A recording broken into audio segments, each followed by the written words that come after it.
What is a survival myth that is completely wrong and could get you killed? If you ever find yourself in snake country, make as much noise as possible. Most people want to avoid snakes, so stay quiet, but they are more scared of you than you are of them. Talk loudly, stomp, but obviously keep an eye and ear out for any fellas who don't want you to be there. Source: Australian. Follow flying birds to find water. They can simply be flying to spend a night anywhere, so we can't rely on them. Sucking a snakebite, it will often make it worse. You do not need to wait 24 hours to report a missing person. If you think someone is missing, report it as such.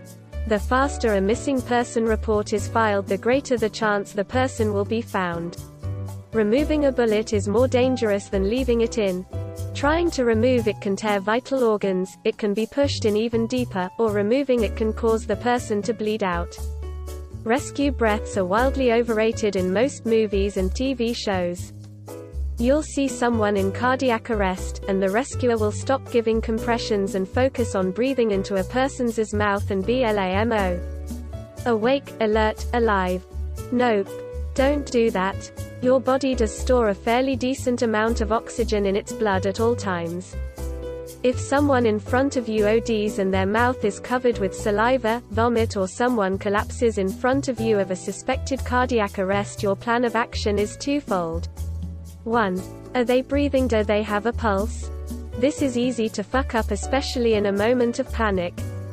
My rule, as an EMS provider, is that if you don't feel it in 10 seconds, it's not there. Start compressions. If they are not in cardiac arrest, they will let your ass know, and the law covers you under Good Samaritan clauses in most of these cases. 2. If you are the only person attending to this body, do not stop and give rescue breaths if help is on the way and will be there soon. It takes about 4 to 7 decent compressions to get blood recirculating in the body after stopping to give mouth to mouth. That's a lot of blood, carrying a lot of vital oxygen reserves, that aren't making it to the brain. Obviously, if you're a long way out from help, and you feel safe to do so, give rescue breaths. But it should never be priority number 1. By the way, if you hear ribs crack, make a face, make vomit noises if you have to, tell the person their bones are fucking grossing you out, but don't stop compressions. Because what are compressions? That's right. They are number fucking 1. Closest I can think of is brace yourself if you are about to get in an accident. Try to go limp, you're more likely to walk away with minor injuries if you go limp. That's how drunk drivers survive crashes.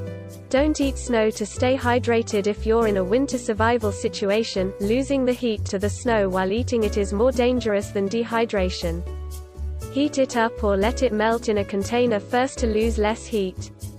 The first mistake is to look for food and water first before having a shelter up to keep yourself dry and warm. Edit: when I say shelter first, it includes having a fire too, which I forgot to mention. When you are wet and exposed to the elements, your core body temperature can drop and you can get hypothermia if it gets too cold, and you would burn more calories than necessary. A big reason to building a shelter too is to also keep yourself off the ground, because the ground is an infinite heat sink, which means you lose your body heat way faster than you would think and will be more exposed to the cold elements. Guys, yes, it's good to be near a water source, but remember that it's always colder around rivers, streams, lakes, and oceans. Make sure you are able to easily gather shelter, fire material within the area. Plus finding a prime location to set up shelter. I feel like a book RN, thanks for the silver. If you have to forage for food, avoid mushrooms entirely. Odds are so slim you will find an edible kind that you're much better off looking for things like nuts, seeds, and berries. Edit: this is not the myth, this is the truth. One I know of is the myth that you can drink water from a cactus.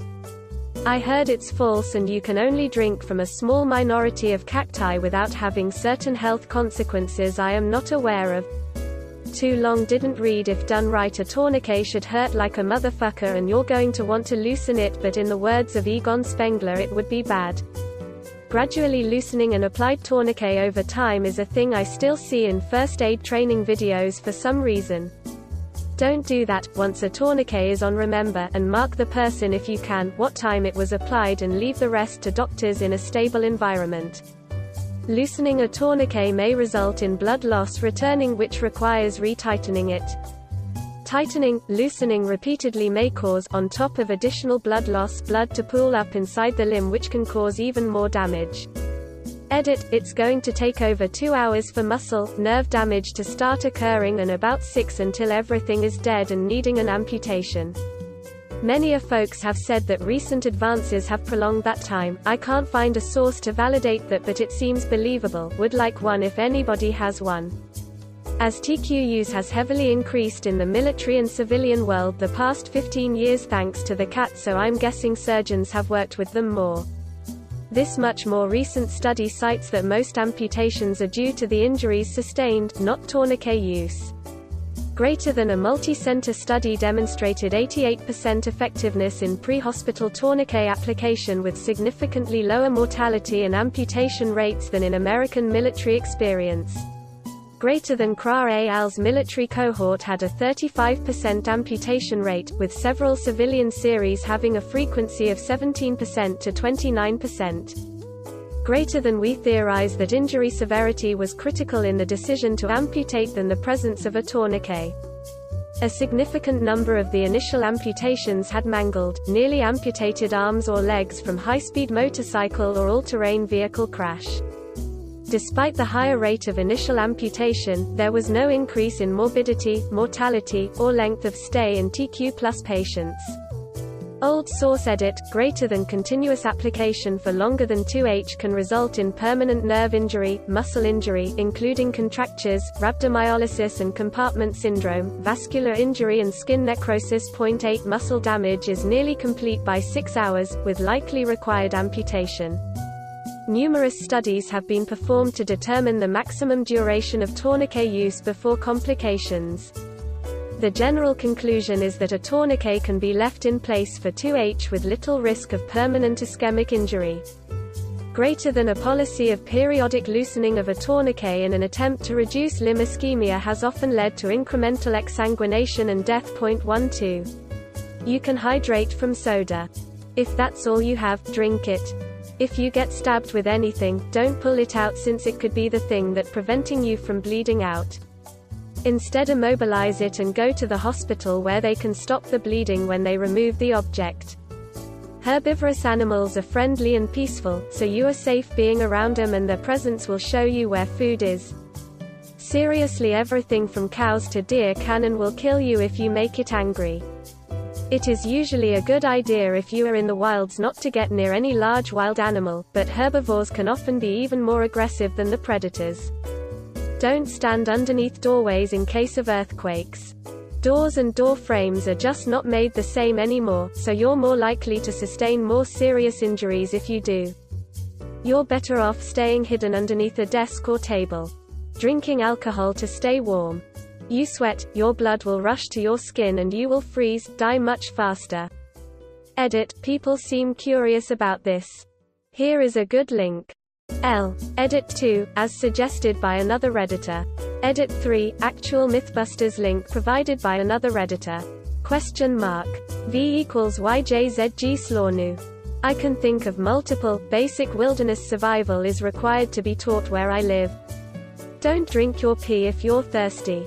It's high in salt and will make you more dehydrated, just like ocean water. Eating snow when you're thirsty is also bad. It lowers your core temperature and you can become hypothermic.